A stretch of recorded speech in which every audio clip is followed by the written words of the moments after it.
સાથીઓ, જય ભીમ, જય ભારત, જય સંવિધાન। આજે આ વિડીયો બનાવી અને એક સંદેશો જે આપવા માંગુ છું, ઘણા સાથી મિત્રો અને સમાજના જે આગેવાનો છે, ઘણા સમયથી અમુક પ્રકારના પ્રશ્નો પૂછતા હોય છે કે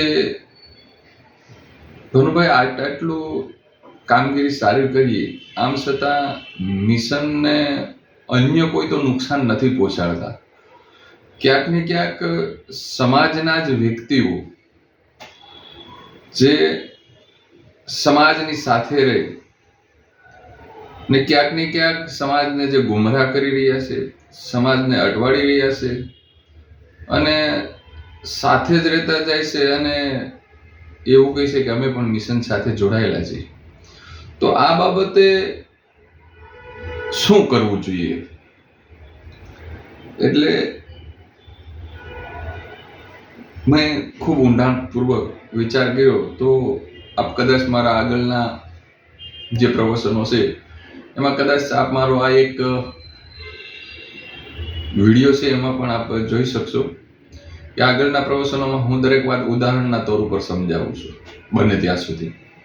તો આપને ખ્યાલ હોય તો મેં એક વાત કરી હતી ઈતળીમાં, અને ઘણા ખરા બહુજન સાહિત્યકારો પણ આ દાખલો આપી રહ્યા છે કે ઈતળી છે, આપ બધા પશુપાલકના ધંધા સાથે જોડાયેલા છો એટલે આપને ખ્યાલ જ હોય છે કે ઈતળી છે એ ક્યાં છોટેલી હોય છે?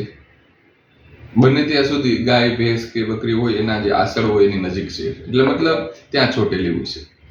ઈતળી દૂધને એકદમ નજીક હોય છે, આમ છતાં ઈતળી દૂધની નજીક હોવા છતાં એ દૂધ નથી પીતી, એ લોહી જ પીવે છે। દૂધની એકદમ નજીક, આમ છતાં દૂધ નથી પી શકતી, અને દૂધથી જે દૂર હોવા છતાં વ્યક્તિઓ એમનો ખરી રીતે ઉપયોગ કરી અને દૂધ પી શકે છે, આપ જોઈ શકો છો। તો પ્રકૃતિના બનાવેલો જે નિયમ છે, જેના જે ગુણધર્મો છે, એ ગુણધર્મ ક્યારેય છોડતો નથી। તો આપને ખ્યાલ હશે કે આ ઈતળીઓ એ લોહી જ પીવાની છે, કારણ કે એમનો જન્મ જેણે એટલા માટે લીધો છે, લોહી પીવા માટે જ। તો લોહી પીતી ઈતળીઓને આપને ખ્યાલ હશે કે જે તે સમયે પછી જે પશુપાલક, જે આપણે બાપ દાદાઓ જે પશુ આપણા ઘરે રાખતા ને આપણે સેવાઓ કરતા, તો એક સમય આવે એટલે ખ્યાલ હોય તો કે ફ્રી હોય એટલે શું કરે, ભાઈ બહુ ઈતળા હવે હેરાન કરી રહ્યા છે, તો શું કરે, કેરોસીનનો વાટકો લઈને બેસતા અને એક ઈતળાને ખેંચી અને શું કરતા, એમને કેરોસીનમાં નાખી દેતા, એમને એમની યોગ્ય જગ્યાએ એમને મૂકી દેતા। વિચારધારા સાથે આગળ આપણે ઘણા કિસ્સાઓ સાંભળેલા છે। વિચારધારા સાથે, ચાહે કોઈ પણ વિચારધારા હોય, વિચારધારા એક નથી, ભારતની અંદર અનેક પ્રકારની વિચારધારા ચાલી રહી છે, અને જે શાસક વર્ગ હાલ જે છે એ લોકોએ એમની વિચારધારા સાથે છેડછાડ કદાચ એમના સમાજના વ્યક્તિઓએ કર્યું, એમના નજીકના વ્યક્તિઓએ કર્યું, તો એમને છોડેલા નથી। તો વિચારધારા સાથે કોઈ વ્યક્તિ બાંધછોડ કરતા હોય અને સમાજને નુકસાન પહોંચાડતા હોય તો એ વ્યક્તિને છોડી દેવા જોઈએ, એમને એમની જગ્યા એમને આપી દેવી જોઈએ, આવું મારું માનવું છે। બાકી એમના જે રંગરૂપો છે એ ક્યારેય એ બદલવાના નથી।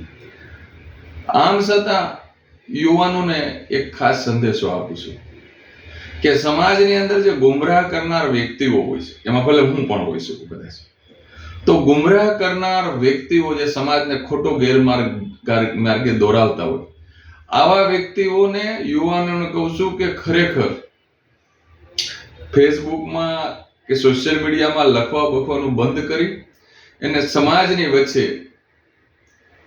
એમને મેથી પાક આપવા જોઈએ।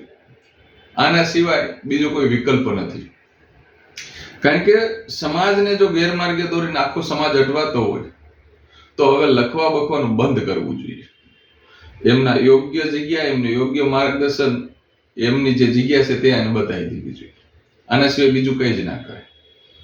હાલનો જે વર્તમાન સમય છે, સમયની અંદર સમાજને જો કોઈ ગુમરાહ કરી અને મિશનને નુકસાન પહોંચાડતું હોય તો એવા વ્યક્તિઓને મૂકી દેવો જોઈએ, એમની વાતમાં ધ્યાન ના દેવું જોઈએ. બસ આ ઈતળીઓ છે એ લોહી પીવાનું ક્યારે બંધ કરવાની નથી.